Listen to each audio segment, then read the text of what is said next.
രാജ്യത്തെ ആകെ നടുക്കിയ കൊൽക്കത്ത ആർജിക്കർ മെഡിക്കൽ കോളേജിലെ വിദ്യാർത്ഥിനിയുടെ കൊലപാതകത്തിൽ നിർണായക നടപടിയുമായി ബംഗാൾ സർക്കാർ.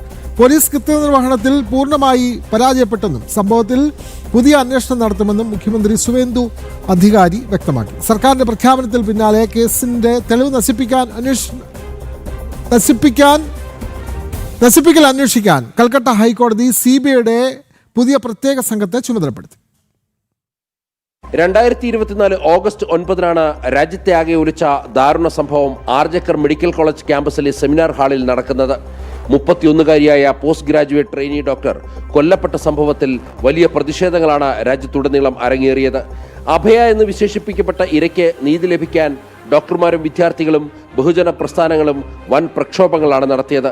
സംഭവം നടന്ന് 2 വർഷം തികയുന്ന വേളയിലാണ് കേസിലെ തെളിവ് നശിപ്പിക്കലും അന്വേഷണ വീഴ്ചകളും പുനഃപരിശോധിക്കാൻ കൊൽക്കത്ത ഹൈക്കോടതി ഉത്തരവിട്ടത്. CBI ഈസ്റ്റേൺ സോൺ ജോയിന്റ് ഡയറക്ടറുടെ നേതൃത്വത്തിലുള്ള 3-അംഗ പ്രത്യേക അന്വേഷണ സംഘത്തിനാണ് ഹൈക്കോടതി രൂപം നൽകിയത്. സംഭവ ദിവസം രാത്രി ഭക്ഷണം കഴിച്ചതു മുതൽ അടുത്ത ദിവസം മൃതദേഹം സംസ്കരിക്കുന്നത് വരെയുള്ള എല്ലാ ഘട്ടങ്ങളും വീണ്ടും സമഗ്രമായി അന്വേഷിക്കാൻ CBIയുടെ കോടതി നിർദ്ദേശിച്ചു. ഇതിനിടെ കൊല്ലപ്പെട്ട ഡോക്ടറുടെ ഓർമ്മയ്ക്കായി ബംഗാൾ ആരോഗ്യ കുടുംബക്ഷേമ വകുപ്പ് എല്ലാ സർക്കാർ സ്ഥാപനങ്ങളിലും 2 മിനിറ്റ് മൗനം ആചരിക്കാൻ നിർദ്ദേശം നൽകിയിരുന്നു. കേസിൽ ഉത്തരവാദികളായ മുഴുവൻ പേരെയും നിയമത്തിന് മുന്നിൽ കൊണ്ടുവരുമെന്നാണ് സർക്കാർ നൽകിയിരിക്കുന്ന ഉറപ്പ്. ജനം, ഡൽഹി.